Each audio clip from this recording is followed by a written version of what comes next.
Yeah? Yeah, that's great.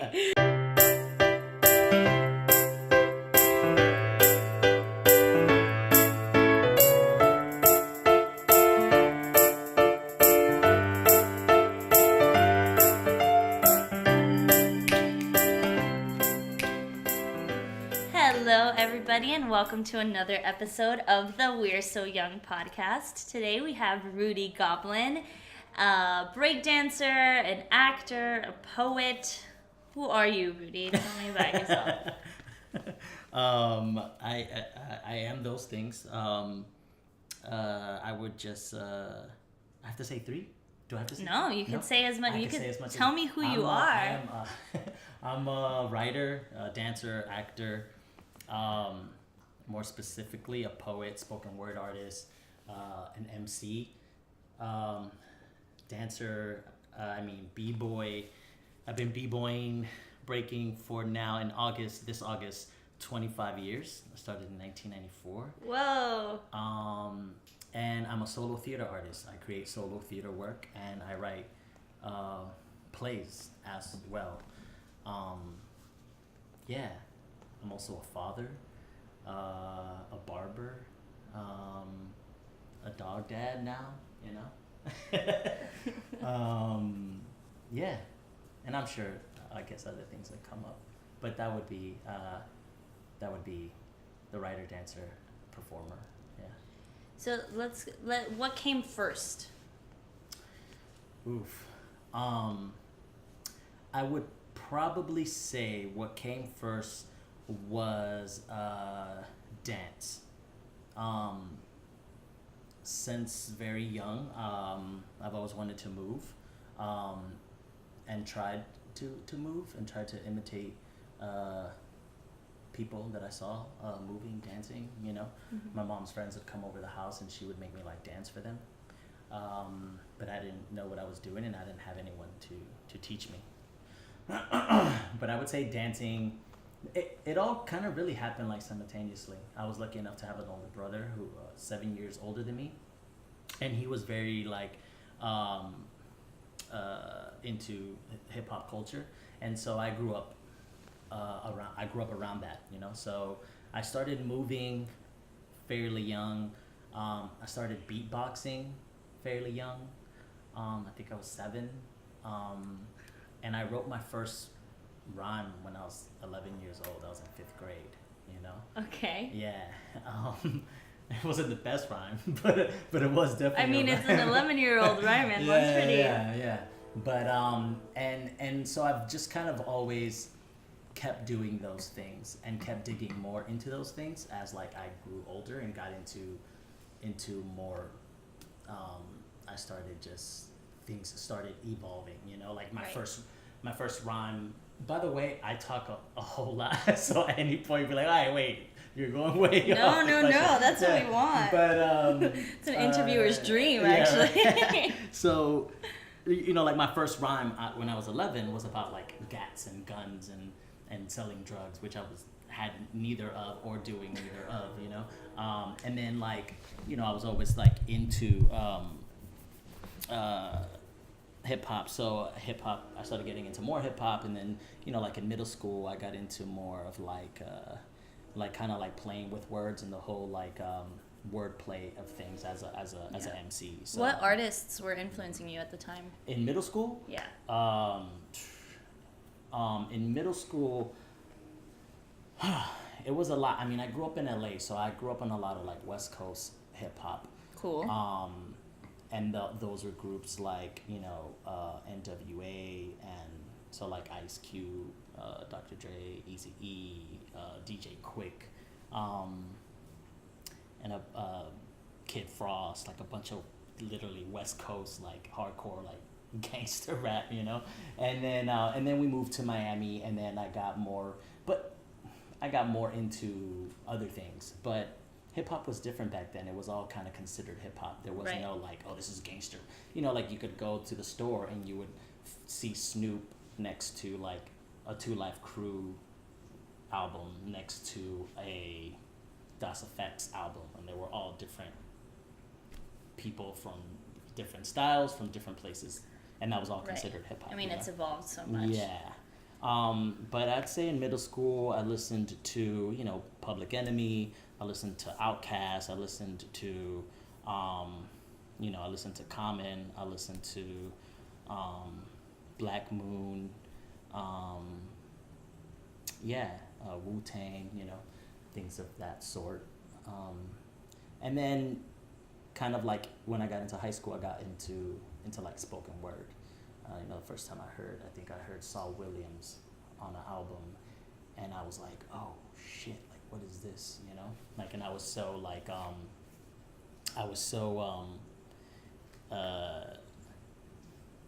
yeah, I was just so in awe of it because I wasn't gonna. It was interesting to me because I wasn't tied to like bars, you know, like when you're an MC, you write to music, and as a spoken word artist, you could just keep going with an idea Right. as long as you want, you know, and so that was so like It's freeing. appeasing to me, yeah, you know. So I started getting more into like spoken word, and then you know I started writing theater shows, like kind of like later on, and we could talk about that, I guess, as we go on. Yeah, I'll tell you how yeah. I got into theater. What brought you to Miami? Was it like family? Was Yeah, it, family. Yeah. We Were left. you still like in school? Yeah. Oh, I was young. I was 11. I was 11 years old when we came to Miami. My mother, she wanted to leave Miami. I mean, she wanted to leave LA because really, our family was moving over here. Her brother and some other family was moving to Miami, but she also wanted to leave because of the gang violence and earthquakes. Like we went through 2 earthquakes over there. Funny enough, when we got to Miami, there was the 3rd day that we were in Miami, there was a huge gang fight in our parking lot, where like some dude got hit with a bat, some other guy got like stabbed, and this was like no. the 3rd day we were in Miami, and then like I'd say like maybe a couple of months later, Hurricane Andrew happened, so it was like it was quite ironic, but yeah, that's why we came, and so. You know, I had to come over here, you know. Yeah.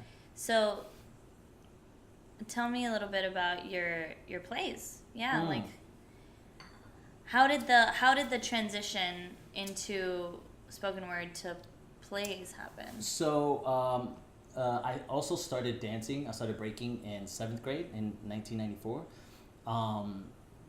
So I had already been writing, rhyming, performing spoken word. I had been in a couple of rap groups as well. I was a street performer for a few years, and I had already been breaking, I would say 10, 11 years, because this was in like 2003, and I had just gotten back from Japan, and what were you doing? I was competing in Japan. Oh, cool. Yeah, I was competing in Japan. I was there for like 3 weeks. I came back, and the day I came back, I called a friend who was one of my best friends, telling him I was here, you know, like let's hang out. And he was like, "Oh, I'm on my way to an audition. You should come," you know. And I was like, "Nah, I'm not trying to go to no audition. Like I just got home. I just got here last night, you know." And he's like, "Nah, man." He's like, "Come through." He's like, "Come, man," you know. And he's like, "Come with," and then we'll just go to my house after, you know, and full transparency. That's how you know you're a real homie. Like, come with me to an audition. Well, I mean, if I can, like, full transparency, like, he was like, "Yo, I got weed, like, we'll smoke on the way to the audition," and I was like, "Oh, okay, cool, yeah, let's go," you know, and so makes any audition easier. Yeah, I was like, "All right, yeah," but I didn't plan to audition. I was just gonna wait for him, and so I was in the lobby.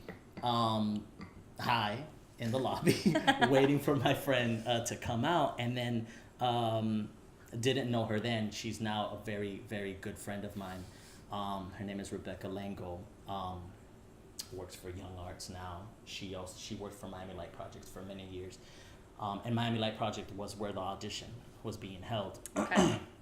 For a commission that Miami Light, for a show that Miami Light Project had commissioned, and so. She came out and she was like, "Hey, are you here? You're here for the audition?" And I was like, "No, I'm just waiting for my friend or whatever. And she's like, you look like you're a performer. Or she's like, do you dance? And I was like, yeah, I'll dance a little bit.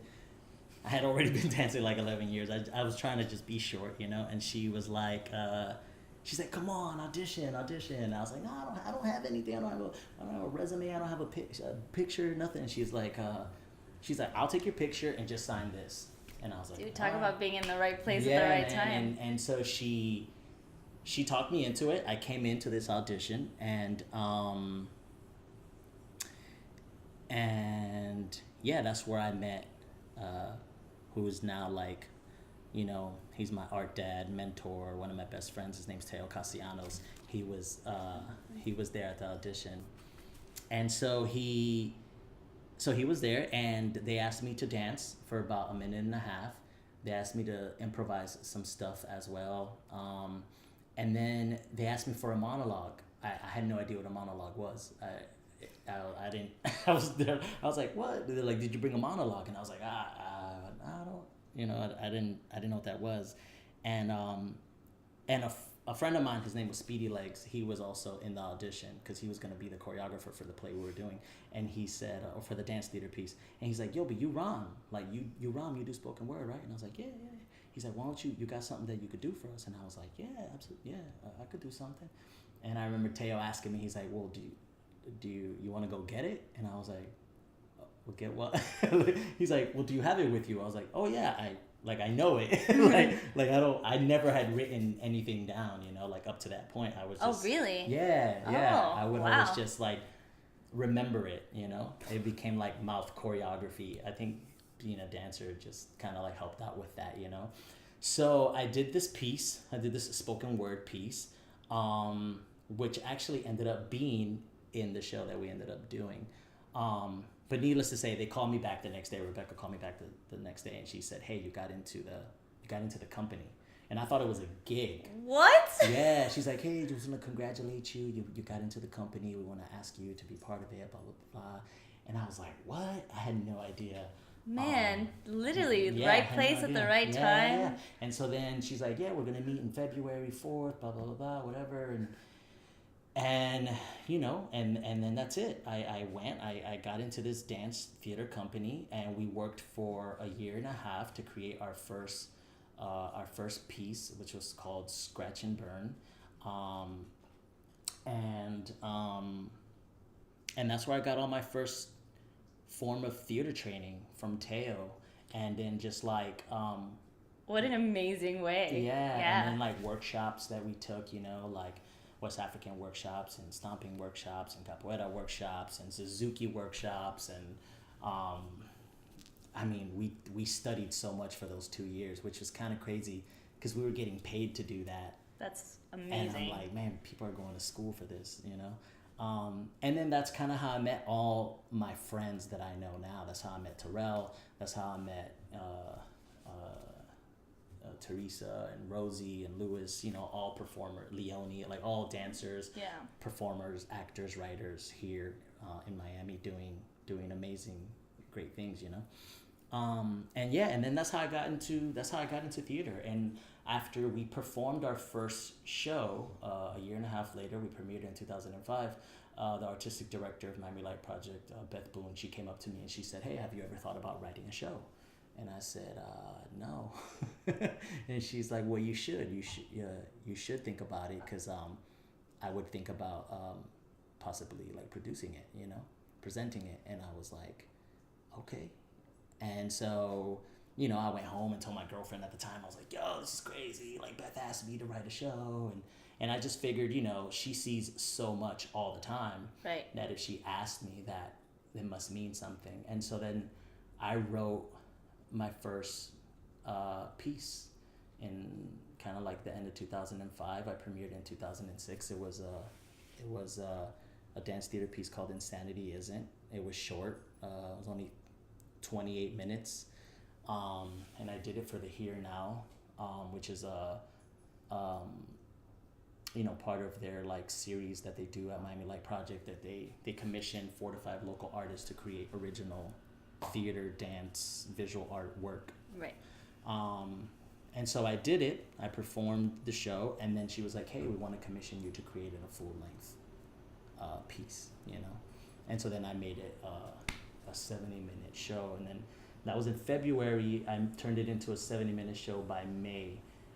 And wow, that's a huge turnover. I mean, but I had a bunch of stuff already. Right. And you'd been working on it. Yeah, they were just like, you know, I selected these scenes to do the 28 minutes, and you know, to keep it in that time frame. But I already had like kind of like 40 minutes, so it was just like about adding stuff. And then it just kind of like, you know, the stuff just like that kept happening. And Rosie, you know Rosie, right? Rosie Herrera, she came up to me. We were already good friends, but she came up to me and she was like, "Hey, I want to put you in my show, but you're not gonna beatbox, you're not gonna rhyme, you're not gonna break, you're not gonna do spoken word." I was like, well, what am I gonna do, you know? And then she's like, "I want you to do a duet with my friend Leonie. I want it to be a male duet." And I was like, "Okay, cool." And then that's just kind of like the next step into getting into like contemporary dance, you know? Right. I mean, granted, I forgot to say that when I did Scratch and Burn, which was the first show we did with Teo, Octavio Campos saw the show and he came up to me and was like, oh my God, I love you, you're crazy, I love you, you know, and he was like looking for me all over Miami. I didn't know he was, but he went into a Starbucks, my girlfriend was working at the time, and he was like, "You know that boy, right?" And she was like, "Huh?" He's like, "That crazy boy with hair, the crazy boy with hair." And then she's like, Rudy? He's like, "Yes, you know him." And she's like, "That's my boyfriend." She was like, "Give him my number, I want to work with him," or whatever. And so at the same time that I was getting this like theatrical, you know, cultural training from Teo, I was getting this like very like opposite abstract expressionist, like going to the lake. Yeah, you know, it was like which was a great balance, you know, because then working with Octavio is kind of like, it's how I met Natasha Sakos, Diana Lozano, Nucky, Michael Yanni, who was a director of PET and one of my, you know, now one of my very good friends and collaborators as well. So it just kind of kept like happening, you know. Yeah. And then I was like, oh, I'm gonna write another piece. And I wrote another piece in 2010 called Farewelling, and then I wrote Pet, premiered that in 2013. Yeah, can we talk a little bit about Pet, because you've revamped that multiple times. I've seen it twice. Yeah. Oh, did you? I have. Okay. Yeah, and both times that I've seen it, it's been different. Yeah. Which is really cool. I really liked that. Yeah. That was actually when I asked to interview you. That was one of the main reasons, is because I really enjoyed it the first time. So then I went to see it the last time you did it, and I was like, were they both at Miami Light Project? Yes. Okay. Yes. Okay. Cool. The last time you did it was at Miami Light Project. Yeah, I mean, in Miami. Miami, yeah. Yes, in Miami, the last time I did it was. Yeah, and then the time before that was a couple years ago. So, yeah. First time I did it, I premiered it in Miami Light Project 2013, and then I toured it on and off for a couple of years, and then and Beth was like, "Hey, we want to bring it back." Yeah, and then I did it in 2016. I did it. Yeah, I did it a couple places like Broward. I did it at Young Arts, and then I did it there, and that was the last time. Yeah, I must have seen. I saw it in 2013. I saw it with Gladys Ramirez. Yeah. Oh, nice. Yeah, that's what's up. Love Gladys. What like, do you have a question, or like, do you? I just kind of want to talk about how that evolved. So Pet is a one-person show. Yes. And it's just like, I was with you the entire time. Yeah. Even seeing it before, like the second time I was seeing it, I was still just like, so it was one of the best things that I've seen. Yeah, thank you. And no, seriously. Thank and so you. like, how did that, talk about your process for that, and like how did that evolve, and maybe kind of tell everybody what it's about. So Pet is a one-person dance theater interactive show. It is about, it's set in a support group meeting for the brokenhearted and serial monogamous, and I play the mediator. I hold these meetings, and I'm a recovering love addict. Which is a real thing. Yeah, yes, which is a real thing. Yeah. Funny enough, because I just said his name, Octavio Campos. I was like I started writing a show that was kind of like loosely based on like Octavio, you know? Oh. Yeah, and about his life and just on him, you know. I thought he was like just like this eccentric, like interesting person, you know. And the show was originally about sex, and like the taboos of, and you know, and I started interviewing all these people, and during all during this interview process, I realized that it was like there was like everyone just kept talking about like the lack of love, or like the need for love, or the want for love, and like not wanting to be in love and dying to be in love, you know. And I was like, oh shit, like this is like a little bit deeper than just it's basically this, you know? what are you living for? Yeah. And you know, and you know, as an actor, and you know that like love is like the ultimate choice, you know. Right. Like that is always the choice, you know. Like why we do what we why do we do what we do? Yeah. It's always because of love. Or why don't we do what we don't do is because of love as well, you know. And so so I just decided to do it about love, you know. You didn't see the other two shows, but my shows are always in the round. Which is really hard to do. Can you explain what that is for people that don't know? Well, theater in the round is exactly just is that you're in the center and people surround you. Yeah. I have always felt at home like in the round because I'm a b-boy, so I dance in a circle. That makes I was, so much sense. I was a street performer, and so we always gathered people in big, you know, Washington Square Park in New York. We gathered like hundreds of people to make a circle. So it was always, theater has always been to me a communal thing, you know. It has always been like it feels extremely weird for me to be like on stage and doing something for people and pretending that people aren't there when that the only way theater happens is with an audience, you know. So it's just like the only way I'm able to do this is because you're here. Yeah. So like don't pretend you're not here. And you say, you know? That too. Yeah. You say that in the show. In Pet. Yeah. Oh yeah, in Pet. Yeah, and I use the whole like support group meeting as a way to encourage like talking back and reacting and you call people in from the audience. Oh yeah, and you know, and that's all from, you know, again, that's all my training as a street performer, you know, like bringing in people to the performance. That's so interesting. But yeah, so all my shows have been in the round, you know. I've obviously sometimes theaters who have wanted to present the work, they're like, hey, we have no other way of doing this. Are you able to like adapt to like a proscenium stage? And so then I have to like change things around and do it. But you know, yeah, that's just always the way that I choose to do it, you know.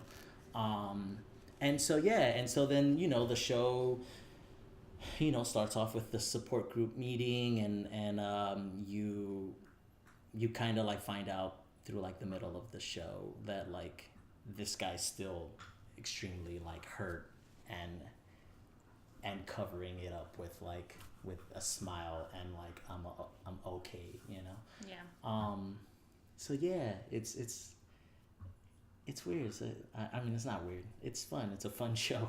Yeah. It's a fun show to do that whole, you know, that whole middle section where I'm bringing people up. That's all improvised, you know, like, which is weird for like the stage manager and everyone else involved, because they're like, well, what's gonna happen? And I'm like, I don't know what's gonna happen, because we're bringing people on and you don't know what they're gonna say, or I kind of have an idea what I'm gonna say, but I'm just gonna base it off of like whatever. Has someone Whatever. really like surprised you and just like kind of thrown you off the horse? Not thrown me off the horse, but definitely surprised me. Yeah. Again. I mean, yeah, it comes from rhyming and having to freestyle and stuff. So like, I think that I'm very much. you're very quick on your feet. Like very much like an improviser. Pun like, intended. like physically or verbally, and so.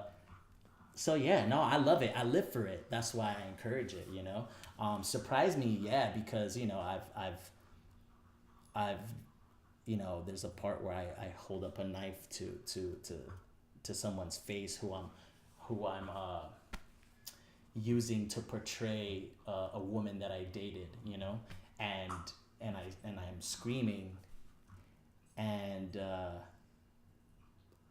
the guy started crying, you know, and so and he's like, I'm sorry, and crying, and so I'm just like, No. and so there is that like, well, now I have to take, like, what do I do with this? How do I Yeah. adapt? And you know, and there's also been like people who are like just like living their best life, and they're like, you know, I make the guy who's like portraying the woman to like walk like a woman, or what, you know, walk like if he's wearing heels and a nice dress. And so sometimes people just go in, you know, and like Sometimes they just need they're that like, excuse and to they're do like, it. oh, you want me to do that? And they like throw themselves on the floor, and they're like doing all sorts of things, and then it just, you know, it's what works. But it always that works that out, you know? obviously means that you also just bring that trust into a room, which Yeah. takes a really powerful artist to Yeah. do, because you're getting, you know, nowhere in the entire history of the world will Yeah. those people be in the same room all together. You Yeah, know what yeah, I yeah, mean? So yeah, like yeah. the idea that you've created such a trust Yeah. in that room that Yeah, they yeah, can yeah.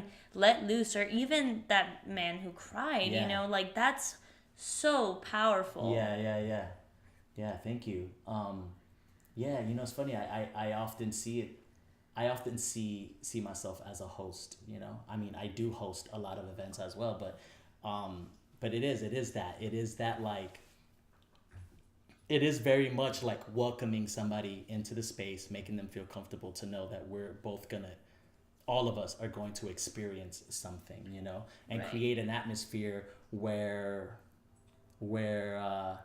that's possible, you know, like we're all here. I mean, it's I love theater, but yeah, you know, it's the only time that people come together, and that's why I'm like a very like theater of the poor person, you know, because it's Yeah. like, it's the only time that people will go into a space and imagine that a train is coming, you know what I mean? Yeah. Or imagine that, you know, that there's a spaceship above us, or, you know, and we all are here creating this like together, you know? Yeah. But we as a performer are the Wranglers, yeah. Yeah, you know, and like, so yeah, and like I said, I learned that from street performance, you know. I learned that from rhyming, you know, like when I met Teo and I started getting into when I got into theater,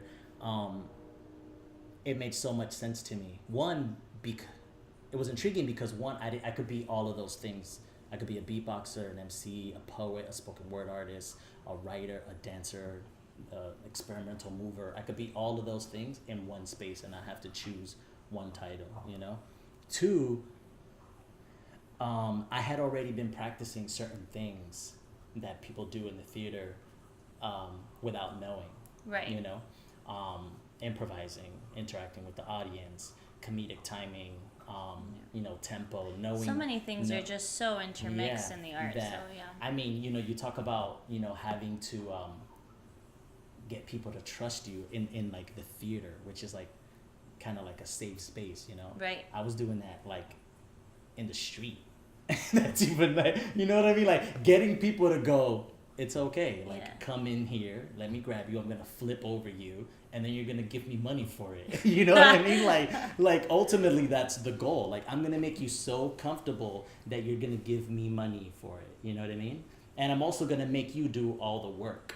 Like, you know, if you're in the street and you're dancing, yeah, like if you're in the street and you're like dancing and sweating and, you know, then you're doing it wrong. Like, you know what I mean? Like, it's really all about creating that space bringing in people, interacting with the audience, making them know that we're all here together, and then they're like, here you go. Take my money. Take my money. I love it. Like, I mean, we even make, we make people like compete with themselves. Like, and they don't even know it. Like, I'm giving all like the street performing like secrets out.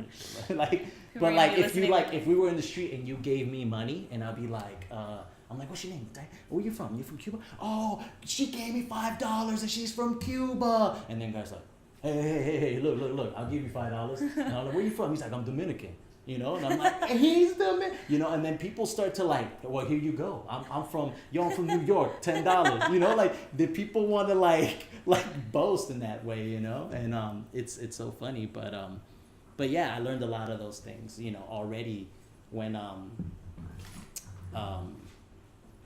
when I came into the theater, but yeah, did that answer that question?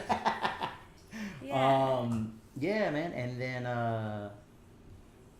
and then that's kind of been like that's been the last solo theater work that I've done, You've been really venturing on a different kind of project recently too, is your book.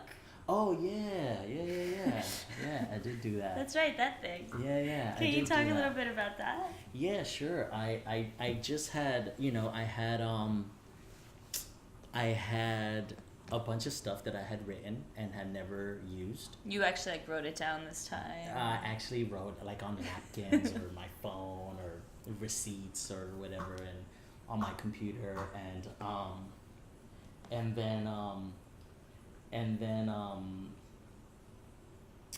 a book has just always been something that I've been wanting to do, and so I had the downtime, and I just dedicated myself to it, and then I learned how to design a book because I wanted it to look a certain way.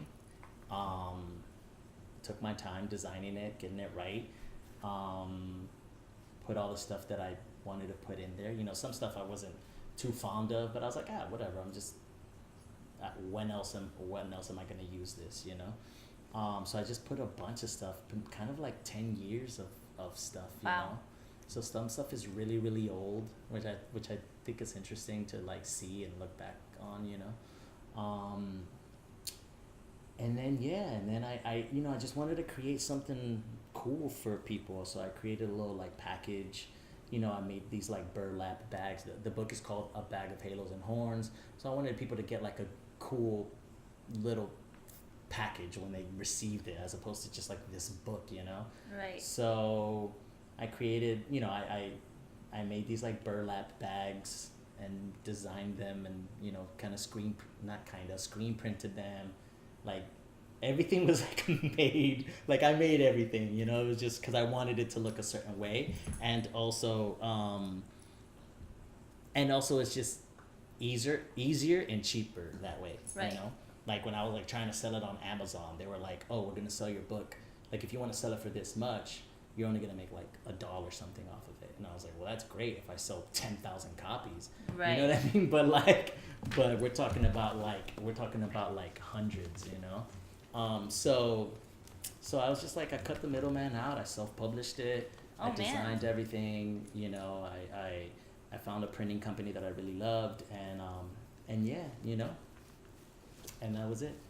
And so I been selling it.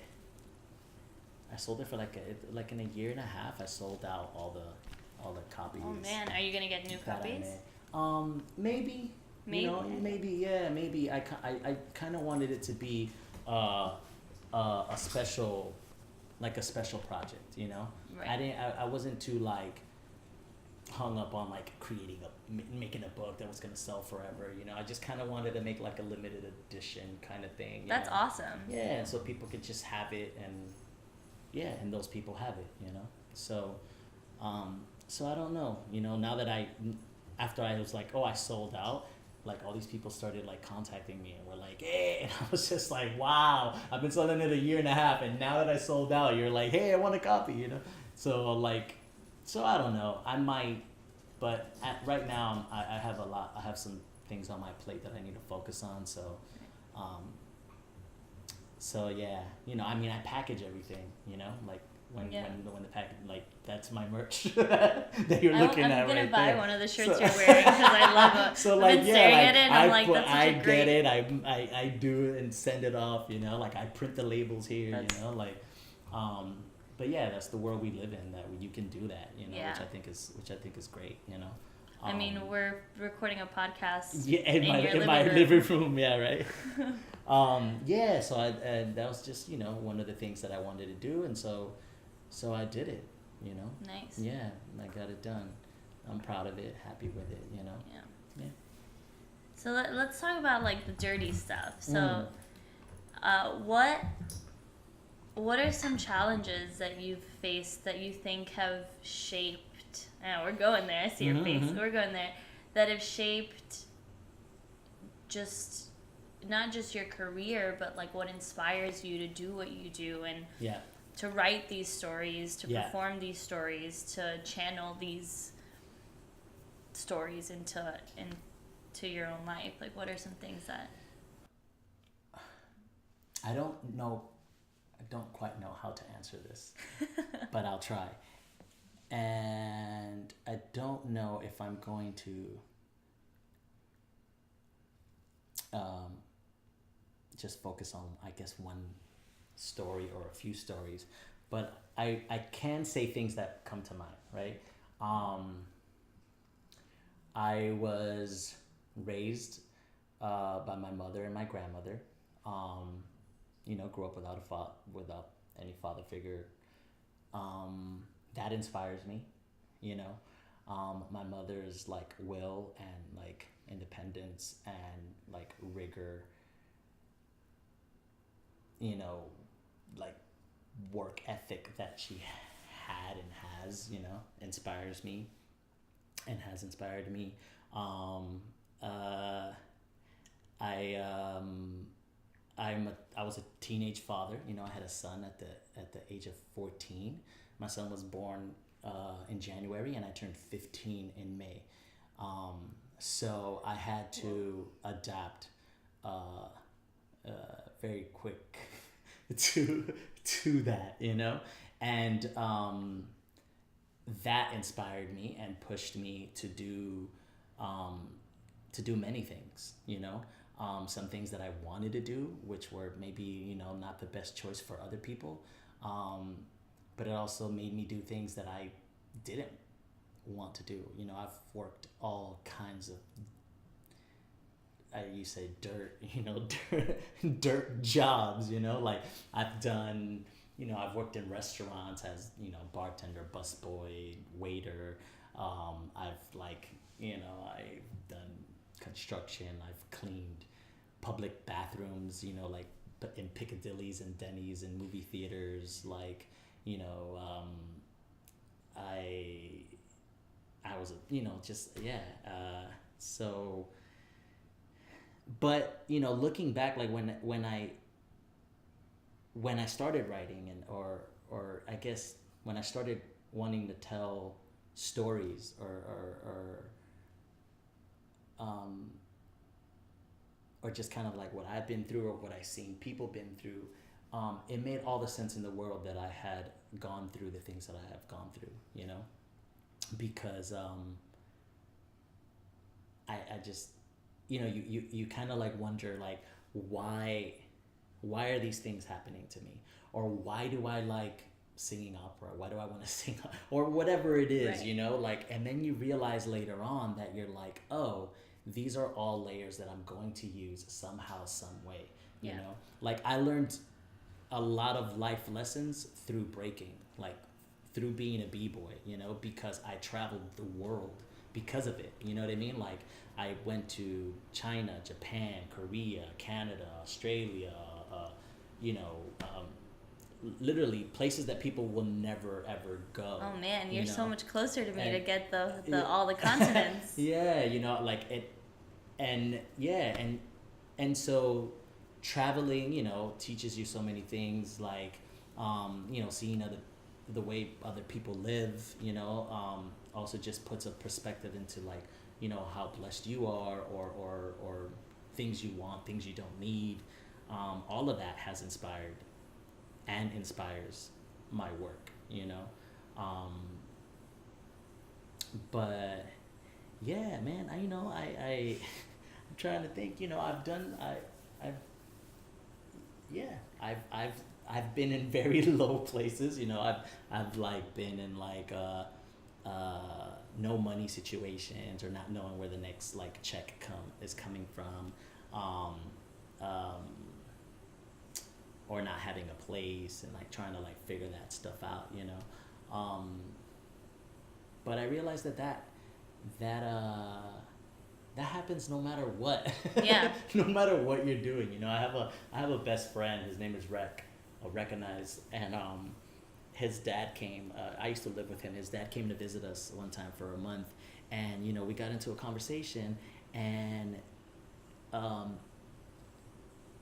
his dad, super humble, dope, funny, amazing singer, musician. He lives on a boat. He teaches guitar. And he's been living there for 20 plus years. I want to say, maybe.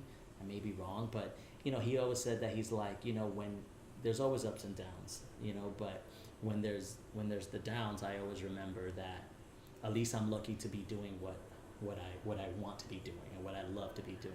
Right. Because there's people going through those ups and downs, or going through those downs, doing stuff that they don't want to be doing, stuff that they're being forced to do, or stuff that they think is like the thing to do, Right. So yeah, I kind of rather be broke as a dancer and as a performer than being broke as a telemarketer. Right. Just so that I could be broke, you know what I mean? Right. And hate telemarketing, so yeah, but I have to say I've also been very like blessed and lucky enough to be freelancing for as long as I've been freelancing, like Yeah. I mean, you're like a straight hustler. Like, you work Yeah. all the time, It's it's wonderful. It's Yeah. great to see, Yeah, and I think you just figure it out, like, what do you want to do, and then figure out how to do it, Yeah. and you just gotta like keep going, because you just like, as long as you stay on that path, like, I mean, it sounds like new age mumbo jumbo and shit, but it's really true, man. Yeah. Like, it just We're so young. yeah, man. Do you find, because I've realized this a lot recently for me, I've found that growing up I had like a lot of crazy stuff happen, and I've found that the older I get and the more the things start happening to me, I mean, there's still days that I'm just like, oh, why? Like, Yeah. why? But Yeah. also, I found that I'm more aware Mhm. of like the moments that I'm like, oh, this is one of those times that like my life is gonna change. Mhm, Like, I feel mhm. like I'm very aware of those, Mhm. good or bad. Mhm, mhm. Do you find that like you have similar reactions to Oh things? yeah, no, absolutely. Yeah, absolutely. And I feel think like that, go ahead. it makes you like just way more grateful when Absolutely. the great things are happening. You're like, Absolutely. oh, this is it, Absolutely. Yes, absolutely. I think that with age, or with experience, then you're more prone to like realizing that this is something that that you're gonna learn from. You know what I mean? Either something really amazing is gonna happen, or something is going to make you even stronger. Yeah, it's gonna teach you something. Which ultimately, is amazing. You know what I mean? So it's kind of like, so I have been 25 and shown up to like Teo's house and be like, oh, like, I'm freaking out. I don't know what's happening. This is happening. Why is this happening to me? Feeling like this. And Teo be very calm. He's like, it's all right, man. Like, it's gonna pan out. And you're that's like, just Teo's yeah, essence. well, that is just Teo, because he's a Zen priest, but a Buddhist priest. But it also, it's just, he's been through it. Yeah. He's been through the experience, So I now, being 37 and have been through so much in the last 37 years that like that makes more sense to me, like that, like I'm like, oh, okay, cool, like the second show I opened, the second show I premiered, it was at the Adrian R Center. The show's called Farewelling. I was on like the front page of like the theater section and in the Herald, And it's at the and Arch. they were like, yeah, that's it's at the huge. Arch, Miami Light Project was producing it. It was my second show, whatever. They sold out. We sold out like the 3 shows. Like it was great. I was negative, I think like $237 in my bank account, and I was being evicted from my place. So I was literally, that Sunday matinee that I did, I had to like go get my stuff and figure out like what I was gonna like do, like where was I gonna go, but talk about behind the scenes, you know what I mean? And talk about like what people know and what like people don't know, because people think, oh my God, you're having this amazing show and you're on the front page and this is so great, and I still have to, come out and do a Q&A or have to like mingle and have these conversations with people. But in the back of my head, I'm like, I don't even have a penny to my name, and I'm getting like kicked out of my house, So, but I guess that kind of like balances itself out, what I'm saying? So when people are like, I need to find a place to live, and I'm like, okay, cool, man. So let's like, how can I help you? They're like, no, but you don't understand. I have to be out in like a month, and I'm like, all right, cool. So let's figure it out. Like, like it's it like when the first time you're going through that stuff, then it seems like really big. But then you realize that life is that. Yeah. I think people have an idea that life is like magical and should be 100% like positive all the time, but like it's not. Like life is those obstacles, like that you're gonna keep getting flat tires, you're gonna keep getting tickets, you're gonna keep going through heartbreak, and you're if gonna not, how boring, of all sorts, like you have no choice but to figure it out, and it's on you whether you just like drown in a cup of water or drink it, you know? No, absolutely. And I think that life gives you those opportunities over and over again, and ultimately life knows.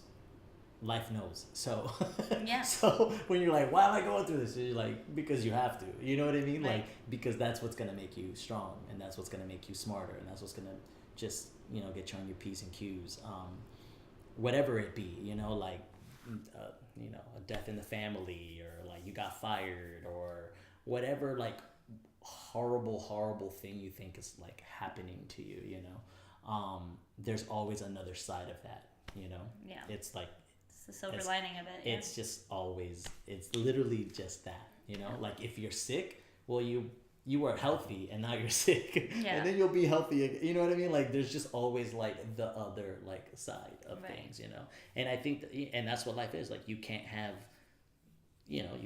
like, what is it, like they say in Zen, like you can't have the like mud, you can't have the lotus without the mud, you know what I mean? Like so no, totally. Yeah, and I like I said, I mean, at least for me, like having gone through so many things for so many years, like has like kind of like taken so much stress off of me, Like currently, and, or for the last couple of years, like I've been like way more calmer and way less anxious and way less stressed and way less depressed, because you're like, oh, like, yeah.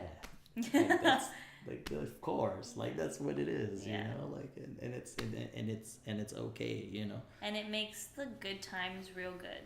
Oh yeah, no, absolutely. Right now it's a very good time, I'm like extremely grateful right now,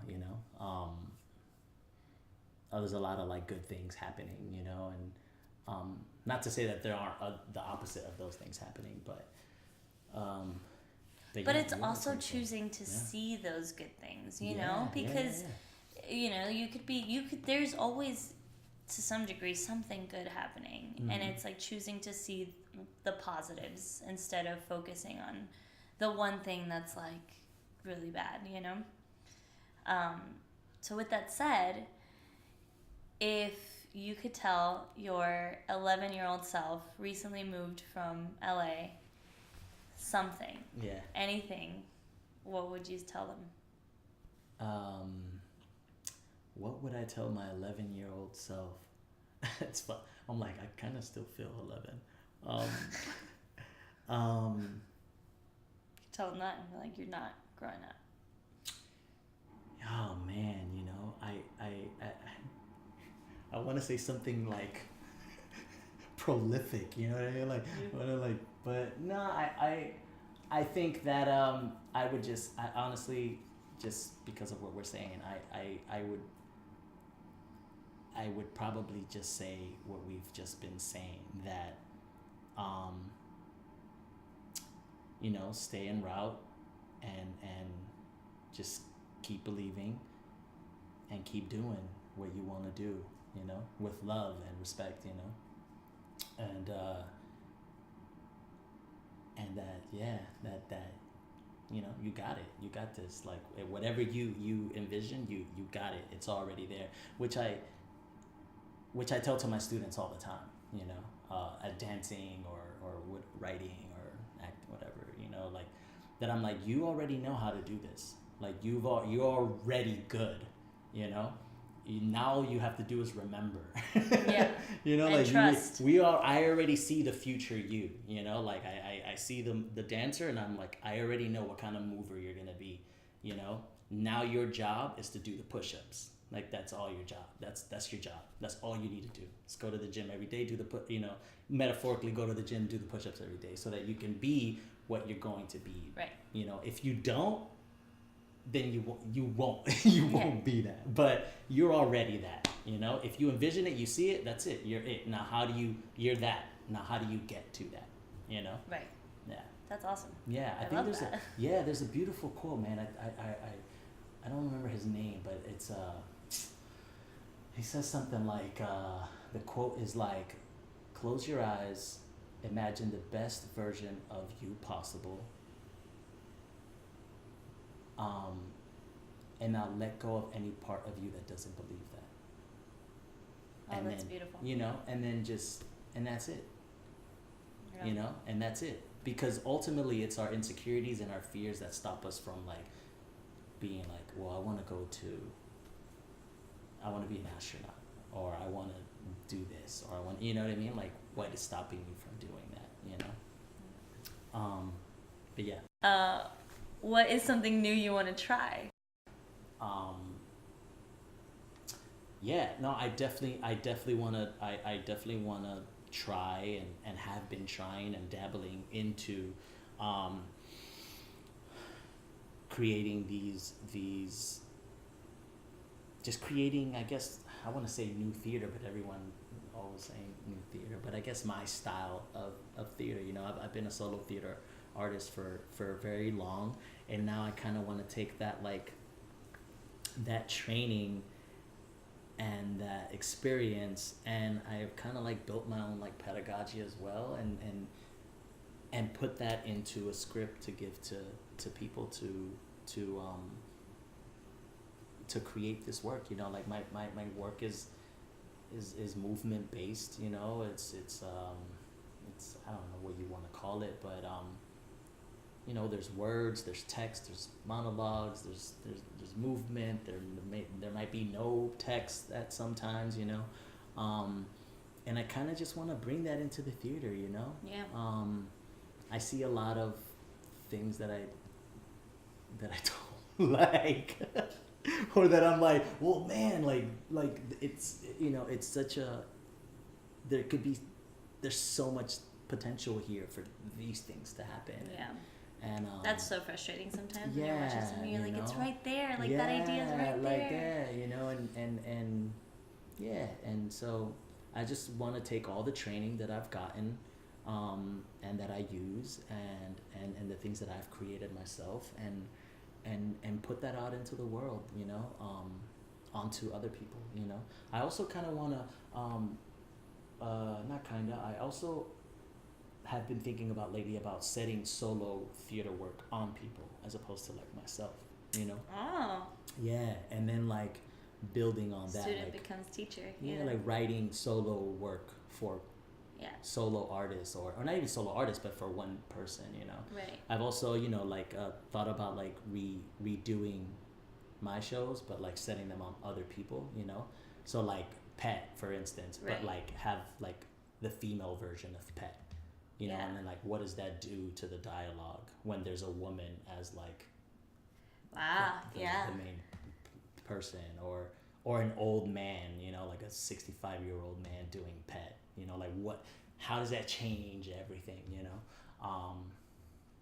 And so yeah, and the same thing with like with the other shows that I have, like just setting them on different people, you know. Oh, You know, dude. and so I kind of just I want to play around with that stuff and see what happens, you know. What That's all I'll say. is something new you've done recently? You ready for this? Now I don't know if I am. Okay. So the last 2 years I've been focusing more on ensemble pieces, on writing multi-character plays, telling, you know, people of color narratives, and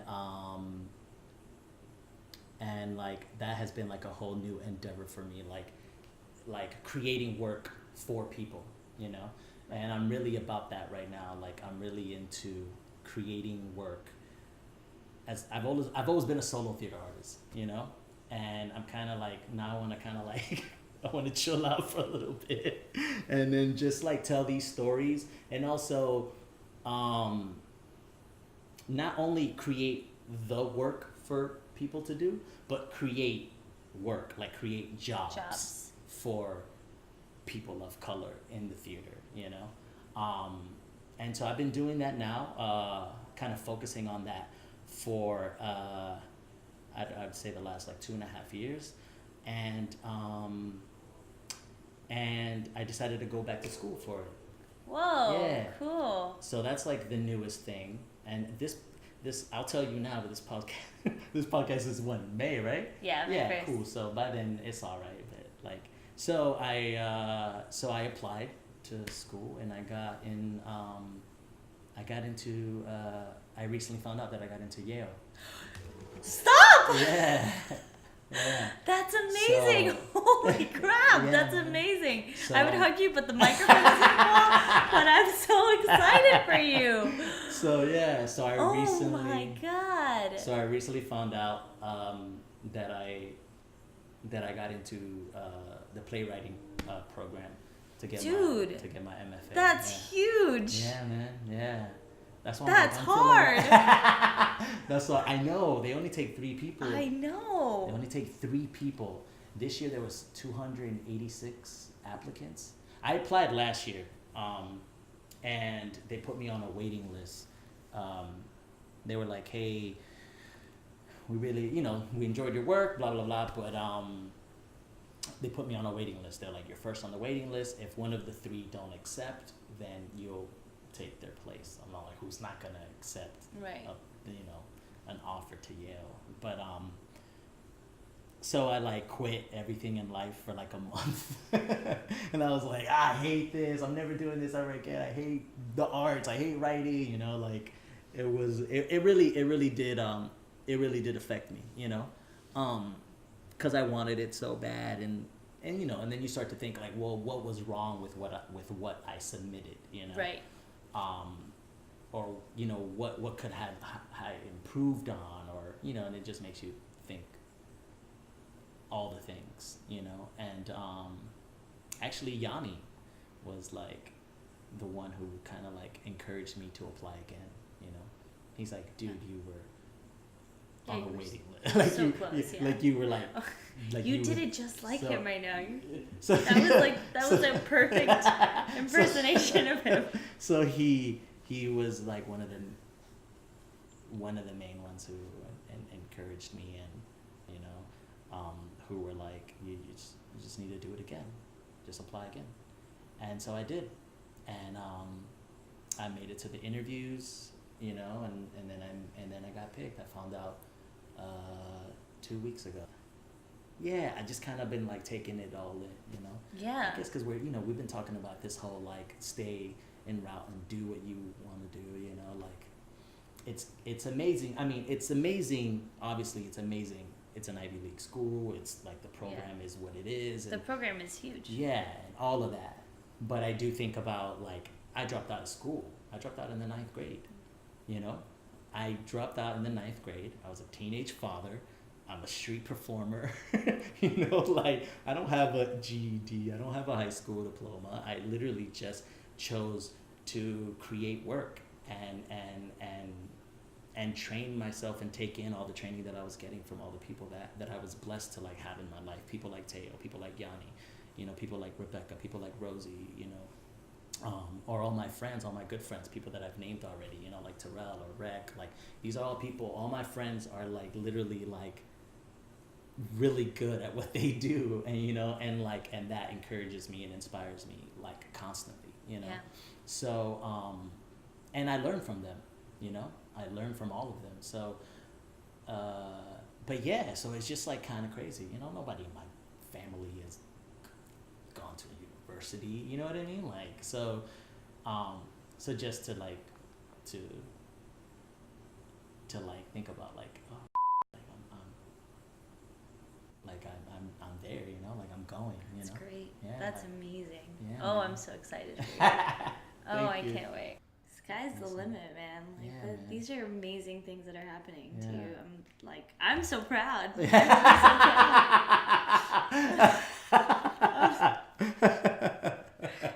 I'm just so proud. Yeah. Now you just gotta keep it on hush till May. Well, now I can't release you early. Now I know. I just gotta keep it. Now you have to be released in May. It's all good, man. It's all good. I just, I've just been like,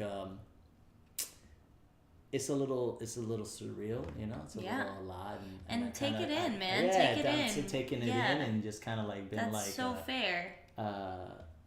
like taking care of it, you know. Yeah. Yeah, just because I don't know. No, it's important. It's important for you too. Like, you know what I mean? Like, it's just kind of like have that moment and be like, okay, this is happening. Yeah. You know? Yeah. Because that's it. I would start. I start this fall, you know. So I'll be gone August, you know. Are you taking Kiwi with you? Yeah, absolutely. Yeah, of course. Yeah. What's happening? Yeah, no, She's I'm been taking all great. this with me. Yeah. Yeah. She's been great in that room. Yeah. Oh no, she's great, man. All right. Thank you so much, Rudy, for doing this. You, I appreciate it. I'm so excited and I'm so proud and I'm just like this, you know. Man, I love this. It lifts my spirits. Yeah. So thank you so much for being on the show. I'm glad to be part of it. It's good, man. Keep doing it. Thank you. Yeah, man. You got to tell these stories. It's all about stories, man. It's all about stories. It's all about stories. Thank you. Thanks again for listening to the We're So Young podcast. Like what you've been hearing? Help spread the word. If you haven't already, subscribe to the podcast on iTunes, Google Play, Stitcher, or wherever you get your podcasts. Rate, review, and tell your friends about We're So Young. And don't forget to follow us on our socials, at We're So Young Podcast on Instagram, at We're So Young Pod on Twitter, and We're So Young Podcast on Facebook. Let's all get inspired to try new things together. That's it for now. Tune in on the 1st and the 15th of each month for new episodes. Until then, step out of your comfort zones and try new things, 'cause we're so young.